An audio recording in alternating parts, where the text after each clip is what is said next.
Madam Speaker, today the Rules Committee met and reported House Resolution 188, providing structured rules for consideration of H.R. 842, H.R. 8, and H.R. 1446.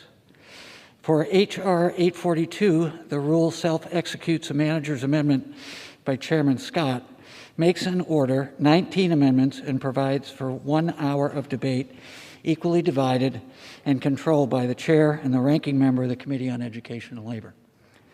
For H.R. 8 and H.R. 1446, the rule makes and order 8 and 4 amendments, respectively, and provides 1 hour of debate for each bill equally divided and controlled by the chair and ranking member of the Committee on the Judiciary. The rule further provides an en blanc authority and a motion to recommit for each bill. The rule also adds an additional minority member to the Select Committee on Climate Crisis. Finally, the rule provides for recess instructions, suspension authority, and same-day authority from March 13th through April 22nd, and activates the consensus calendar. Madam Speaker, this is the first time I've been able to be on the floor and present in almost a year. A year ago, as some of you know, I had an accident and proceeded to spend 6 weeks in the George Washington intensive care unit, 4 of those weeks on a ventilator. My sons came from California to be told by the doctors in a windowless room at George Washington that I had about a 10% chance of survival. The next day, they got a phone call expecting to hear that their dad had died. And instead, the doctor told them that I was doing better. Madam Speaker, I know that you know how grateful we are to have had the wonderful gift of life, to share it with our children, and to be here in this sancta sanctorum of American democracy. I am grateful. I'm grateful to my staff, to the providence of our Creator, and to my family. Madam Speaker, our nation is struggling, and not because of only the coronavirus pandemic. Our nation needs bold, meaningful changes to make a real difference for average Americans. That is what the 3 bills before us today do. Each addresses its own epidemic: gun violence, inequality, and unfortunately, that ugly part of human nature, greed. Nearly 40,000 people died from firearm injuries in the United States in 2019. History would show that enacting smart, evidence-based policies based on public health premises reduce this sad phenomenon. 22% of U.S. gun owners acquired their most recent firearm without a background check. That means that millions of Americans got millions of guns with no questions asked. Approximately 80% of all firearms acquired for criminal purposes are obtained through private party transfers, which currently do not require background checks. 96% of inmates surveyed who were prohibited from possessing a firearm at the time they committed their crime had obtained their firearm from an unlicensed private seller, avoiding the background check altogether.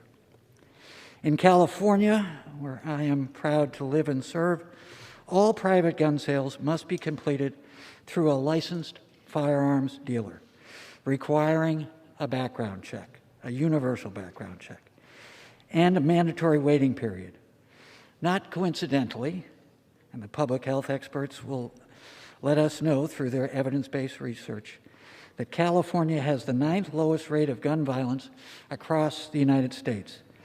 Gun killings in Connecticut similarly fell by 40% after it required a mandatory background check and gun safety course before the purchase of a gun. We know what we need to do to help protect millions of Americans. Universal background checks are supported by decades of evidence. The Bipartisan Background Checks Act, H.R. 8, initiates universal background checks.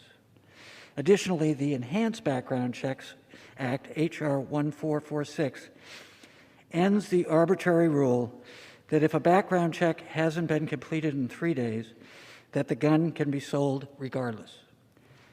I proudly support these bills because evidence is clear that they will make our communities safer and save lives. Next, the rule will allow us to consider protecting the right to organize, or the PRO Act. The rise in inequality in this country has coincided with a decline in union membership. By most estimates, declining unionization accounted for about a third of the increase in inequality, a third, from 1980 through the 90s to today. If you watch the data over the years, as states move as a group towards less union coverage, those same states have much worse income inequality. You cannot address inequality without increasing access for working people to representation. Unions do not only raise wages for the workers they represent, they have also been shown to moderate the compensation of executives. On top of the obvious benefits you think of that are associated with labor unions, like higher wages, safer workplaces, some of the others that come along with union membership also help address the inequities in our society. Union workers are more likely to receive paid leave, are up to 28% more likely to have employer-sponsored health insurance, and are up to 54% more likely to be enrolled in employer-sponsored pensions.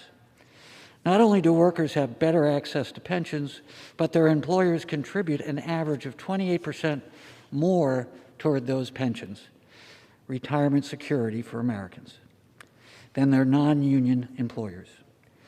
As the chairman of the Subcommittee of Jurisdiction, I know that the PRO Act simply updates labor law to ensure that workers in today's economy are able to create and join labor unions to receive the same kinds of protections they see in other sectors.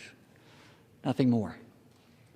As President Eisenhower once said, during the largest expansion of the American economy in our history, when labor unions had a third of the workforce, President Eisenhower said, "Only a fool would try to deprive a working American of the right to join the union of their choice." Thank you, Madam Speaker, and I reserve the balance of my time.